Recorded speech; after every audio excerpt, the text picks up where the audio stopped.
Hi there and welcome to Tactical Magfed. In this video I'm going to be showing you how to take your standard Umarex M&P9, remove the dovetail and fit a red dot.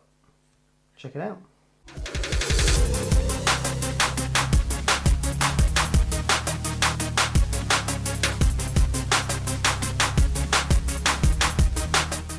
Okay, so long-time viewers of the channel are going to know that I have a pretty unhealthy obsession with putting red dots on things. I've put them on my FSC, I put them on my PPQ, put them on my T15. And now it is the turn of my Umarex Smith Wesson M&P9. So without further ado, let's get the stuff out here and show you how to get this done. So I'm going to need my pistol. Okay, so those of you familiar with my other installs for my First Strike FSC and my Umarex Walter PPQ are going to be going, oh no, what drill bits do I need? What tapping bits do I need? You know, how much is this? You know, how much effort is this mod going to take? The good news is, all you're going to need is a file and about 10 minutes. So if you haven't seen any of my other red dot installs, or if you haven't seen the PPQ one, I kind of put a big disclaimer on the PPQ install purely because it involves taking your marker to pieces, removing all the pins and taking it to pieces, taking the slide off, putting it into a clamp, drilling through the slide, you know, yada yada yada, all this stuff, and it completely voids your warranty. This install won't void your warranty because you're not doing anything to permanently damage or mod the marker itself. When I tell you what I do to it, you might slightly disagree with that, but effectively the PPQ doesn't have the real steel sight layout. The cutout on the slide isn't exactly the same as the real steel model, so some of the real steel fixes for putting sights on it don't work. So I kind of put this mod together that encompassed some 3D printed parts, some drilling and tapping. The good news is that this version of this pistol by Umarex, they do seem to have near as damn it modelled and replicated the same dovetail as the real steel pistol. So I kind of preempted that this would be the case based on the pictures that I'd seen. I could see there was a dovetail on it, and I thought, great, this is going to be so much easier to put a red dot onto it. So I went off to the internet and I bought one of these. With lots of goodies in this bag, but essentially I went off and I bought one of these. I googled for Smith & Wesson M&P yada yada yada dovetail red dot sight, and you basically come back with one of these solutions, which is a plate with a dovetail, don't know what you call this, but a dovetail piece that slides into the dovetail where your sight is, that goes over the top, and then when you screw your sights onto the holes here, science and frictiony stuff does its work and pulls the plate down on here and locks it into place. Downside is, don't bother getting one of these, it's garbage. So I've actually purchased a real steel RMR, a real steel red dot mount. This wedge doesn't mimic so it might be difficult to show you, but the angle of these two pieces on this dovetail wedge are too steep. Effectively they need to be at a greater angle in, so that doesn't fit in there. So I wasn't overjoyed, but I was in the mind of, this cost like £7. I'll just file it down and make it fit, but that would prolong the length of time it would take to get this video and for me to get my red dot on here.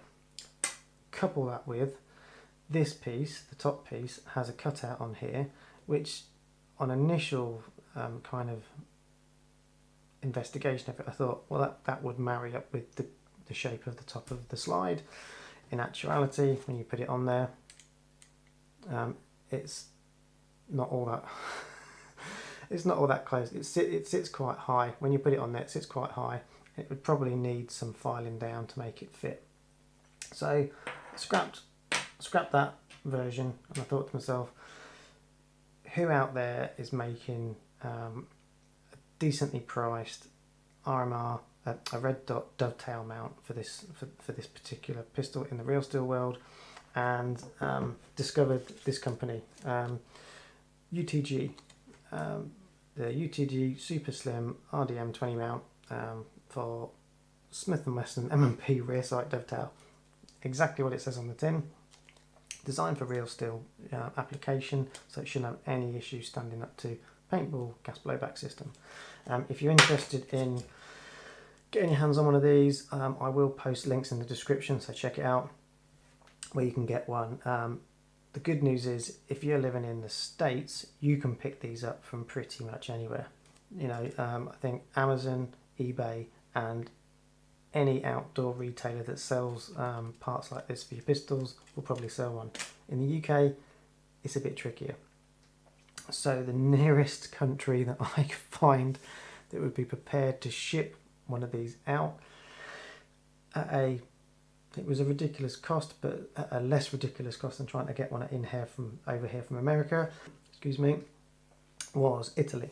So I believe I'll put a link to where I got it from, but yeah, the shipping basically cost the same amount as the mount. So it was a cross I was prepared to burden, or cross I was prepared to carry, or to cross, to burden, whatever. For the sake of getting it and getting this done and doing it and showing everyone how to do it, just took that on the chin and got one over it as quick as possible. Ordered on the Friday, here on the Monday, so it was expensive, but it was fast. So I'm keenly aware that I told you can do this in about 10 minutes. You're only going to need one tool, and that is a file of some description. The one that I used was this particular one. One sec. Just a cheap, cheerful, tiny, triangular file. It's going to be easier to use either a flat, thin file or an angled file like this, because this pretty much married up with the angle I was trying to get. Will show you why you need a file. So first off, let's just get the mag out of here. You don't have to take this apart. It is empty, it's not cocked. You don't have to take this apart. You don't have to take the slide off. You don't have to take it, the pins out or anything. All you have to do is undo that one Allen key screw there, which is a tiny little Allen key screw there. Take this off. As you can see, this is a lot looser than it would have been a standard. Because I have filed it out slightly, and by filed it out slightly I do mean by a hair's breadth slightly. Normally there'd be a bit of grip there at the end, so it'd stop there and it'd stop there. I think in design, or by design, let's just take this off. By design, this part curves in a bit here, and as I'll show you in a minute, the other pieces don't have any of these cutouts and curves. I think that was just to accommodate the adjustment, to stop you sliding it completely in and out when you were doing your windage. But yeah, you'd undo that one little screw, take that out, and there you have your dovetail. You can probably just see there, if I get it around about there, there's a dovetail, and by dovetail I kind of mean it does that, like same in woodwork and everything else. There's a groove on the pistol like that, so you put your wedge piece in there, and when you tighten it up it can't pull out because it's held in by the tail, the dovetail.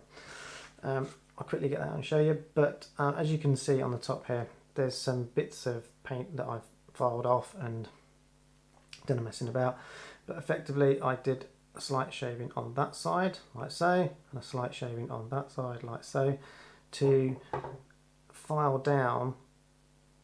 There was kind of a slight piece of aluminium in the center piece, across the center here, and to flatten it out a little bit, because it wouldn't allow the real steel dovetail to slide in. It would get to about, I'll get the dovetail out and show you effectively.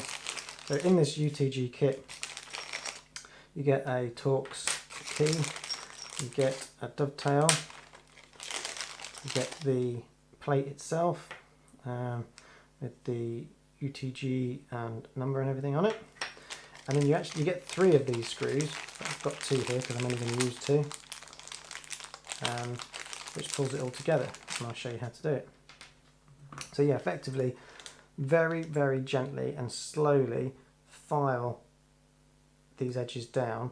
If you do it too much, you make it too loose, or you could effectively file off part of your dovetail. You don't want to do that. You just want to do it just enough to allow this piece to slide in. So effectively, when it comes out the box, it would fit. It went to out there, and it just would not go any further. So by filing it down slightly, it allows you to slide it in. I mean, this is still got some friction to it. It's not loose by any stretch of the imagination, but it allows me to put that dovetail in the top there. What you need to do effectively is put that near as damn it in the middle. It's easier to do with the plate on. Before I do that, I'll get my red dot out. This is actually the red dot I use for my PPQ, which has now been taken off the PPQ because it's on this. Okay, so this is the Vector Optics Sphinx red dot. I will link to this in the description below if you're interested in looking at this. I'll look for some others, but effectively any pistol red dot will fit this mount. RMRs won't. There's the distinction. Look for red dots, not RMRs. Okay, so we've got my red dot there. Effectively what you do, once you've got your dovetail in the slide, that fits over the top of it there, and it sits nice and flush, exactly like it would do for the real steel version, as I would imagine. Done such a good job of this pistol. Umarex has done such a good job as a replica. It even allows you to fit the real steel equivalent dovetails and stuff in there. To fix this on, you put your red dot on your plate, stick in your Torx. Now, what I will be doing is putting the battery in and putting some Loctite on these in the real steel world, but just to get this video out and done, I'm just going to pop these in here to show you how easy it is. Okay, just loosely tighten those down till you get equal tension.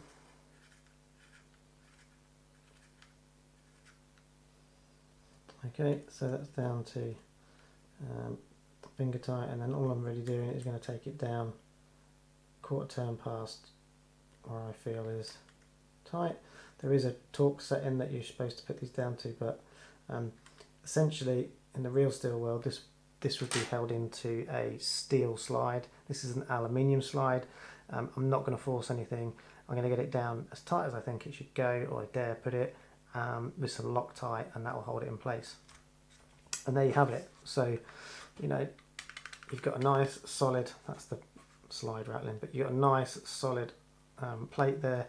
You've got a killer red dot on there, and I don't know what you guys think, but I think that is pretty cool. A low profile real steel mount on your pistol really finishes the look off, gives it that authentic look, and probably going to scare the bejesus out of some people when you pull this out on the Magfed field in some play. Couple that with the fact that you can put your Surefire on like so. You've got a pretty badass, within the space of 10-15 minutes, a couple of components, you've got a pretty badass realistic looking paintball marker. couple that with maybe this, the Omnivore, the Blackhawk Omnivore holster. So I've done a separate review of this. You want to check this out, it will be, where is it, there or there, one of the two. So this is all set up. I've modded this for SciTac use, so it can go on my IMI Defence belt kit, interchangeable. And effectively all this does, there you go, so real steel holster, real steel light. It's not a real steel light, it's an imitation real steel light, real steel red dot plate. So that completes what I would consider to be one of, if not the most authentic, realistic Magfed setups for your secondary pistol. Okay, so anyway, just to recap, don't go with the dirt cheap versions like that. They don't fit and probably will take a lot of modding to do, and there, spend a bit more cash, go for the real steel. If you're in America, check out the links down below. You can get these really quickly, like $16 in the States, delivered to you from various places. In the UK it's going to cost you a bit more, but I think they're worth it. It's definitely in my opinion the easiest red dot install on a paintball pistol I've seen, apart from like the Roscoes and stuff where you just put your Picatinny mount on. But yeah, modding and getting your pistol looking pretty sick, like a real steel equivalent, then I think this is the way to go. This may even tip you towards getting one of these over a PPQ because of how easy it is to do this upgrade. Okay, so hope that's been informative to you. Hope this helped you out. If you found this video useful, please go ahead, hit the like, subscribe, hit the bell notifications. Gonna have another video coming out comparing this to the PPQ, doing a side by side, and I'm hoping to get my hands on a chrono so I can start doing some chrono comparisons between the M&P, the PPQ, various ammunition, the magazines and all that kind of stuff. So stay tuned, stay safe, and I'll see you in the next video.